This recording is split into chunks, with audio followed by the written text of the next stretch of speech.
performance by Muggy Lou's Menagerie. It's Muggy Lou's Midnight Monologues.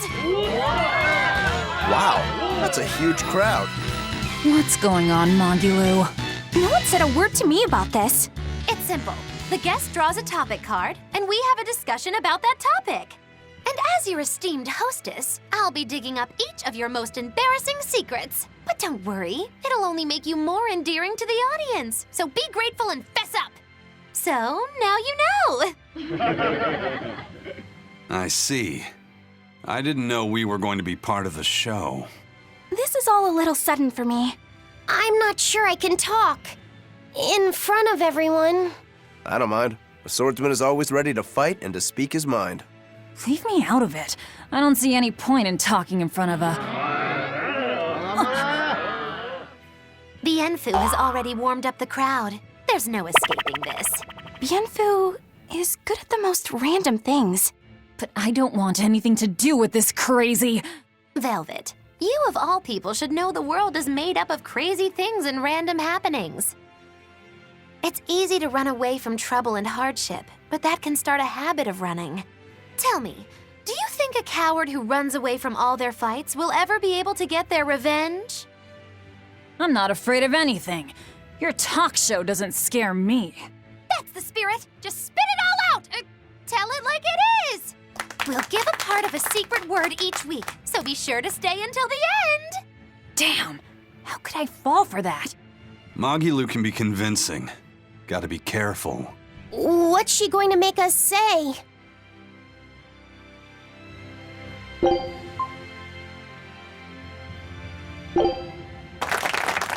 time to begin!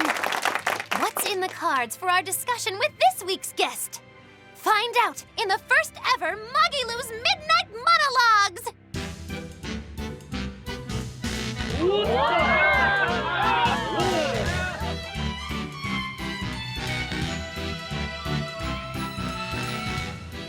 Let's start off by introducing our panel. Or we could just skip it. Give me a break! Don't be like that. They're really into this. Just the reactions I was hoping for. All right, our first guest is someone who always cuts right to the chase. Hi, I'm Rokuro Rangetsu, a prison island escapee. My hobby is perfecting my deadly swordsmanship, and my dream is to kill my brother. Quite an introduction from the man himself. You really are fearless, aren't you? I am. Come at me with a bow or a gun if you like. Although don't actually do that because I'd have to kill you, so, you know. While the audience still thinks that's a joke, let's move right along to our talk segment. There are 6 topic cards. Matters of the heart. Now here's the truth. My first time, my biggest shame, what turns me on, and anything goes. Now, we just put these cards in Muggy Lou's mystery box. And Rokuro, draw a card. All right, this one. And the card is my first time. Please, tell us about something that was a very special first experience for you. Let's see. Well, I could tell you about the first time I killed a living thing. Is that something you can talk about here? Yeah, it went surprisingly well.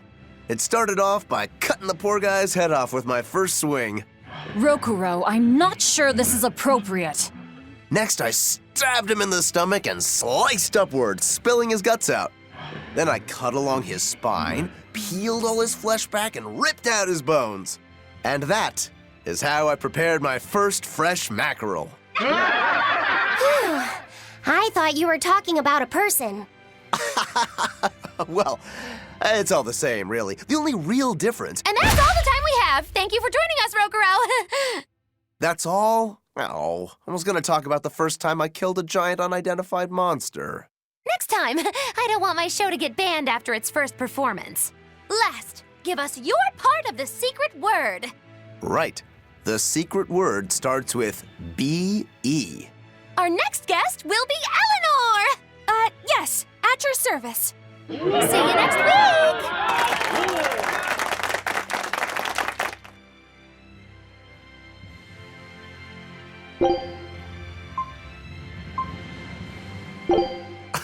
I get it now. What are you reading, Rokuro? A book from the far continent. It has images of clothing my ancestors wore called kimono. It all looks strange to me. Well, I think the colors and patterns are pretty. This would look fetching on me. I like the fluffy tail and ears. That's styled after a monster called a yoko. A monster? Yeah, they're fox monsters that boil skins in soy sauce and then stuff them with rice.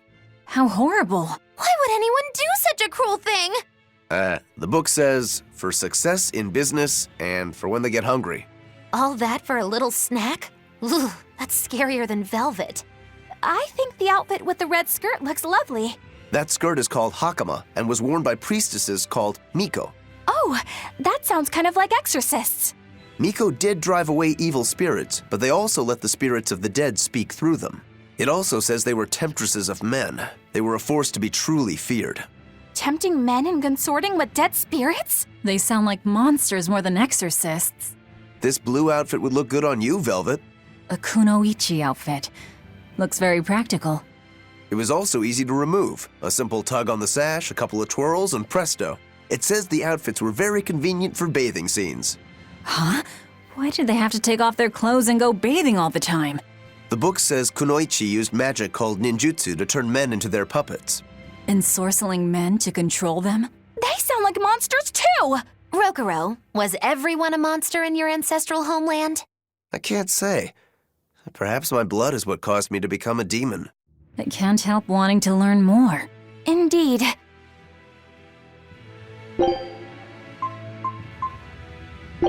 You look free, Magilu. I have some shopping for you to do. Hey, Magilu, did you look at that equipment like I asked? Oh, you people. And if you're finished, we're short of hands running the ship right now, so go lend a hand if you would. Oh, since you're going to the ship anyway, I have some things for you to carry over there. And be quick about it. Of all the... Oh, you're all members of Magilu's menagerie, so I expect some respect out of you. Yeah, that's not gonna happen. You're the only one saying that we're performers, and we barely ever perform. If you think this insubordination makes you cool, well, I have some news for you. If you don't treat your leader with respect, I'll burn our traveling papers! What do you want us to do? Address me as troop mistress. What do you want us to do, mistress? You're thirstier for authority than I thought. Just remember that you're all my assistants, here to make me look good. We are what now? You stay in the background and make sure the show flows smoothly. If you're not going to be serious, I have better things to do right now. I am serious. Magilu's menagerie is a dream world of magic, song, and dance. Song and dance? Will that actually work? You'll make it work. Remember, I'm the star, and your job is to make me shine. Don't you dare try to upstage me. Your place is firmly nestled in my shadow. While I dazzle and bedazzle the audience, you'll be there, not quite on my level, making me look even better by comparison. Of all the... Could you be more specific? It's quite simple. You do things like reveal your embarrassing secrets when I hypnotize you, or jump through flaming hoops or let me saw you in half. Absolutely not! It's all just tricks, right? There are no tricks required. You have been handpicked by Mistress Magilu to assist her on the stage. I believe in you. Now believe in yourselves. All right, but I think we'll need you to show us how it's done first, Mistress Magilu. I shall go and fetch a saw. I was only joking. You wouldn't hurt your poor old troop mistress, would you?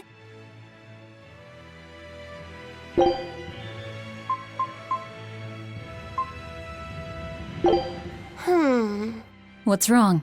Difficult book? No, they're fairy tales. I just got done with it. Oh, that's Maggie in Wonderland, Swords, Tears, Men, and Women. You've read it, Eleanor? Oh, many times. It was popular when I was little. I've never heard of it. What's it about? Let's see. A long time ago, 362 years and 18 days ago, to be precise, a girl named Maggie lived in number 302, a two-bedroom apartment.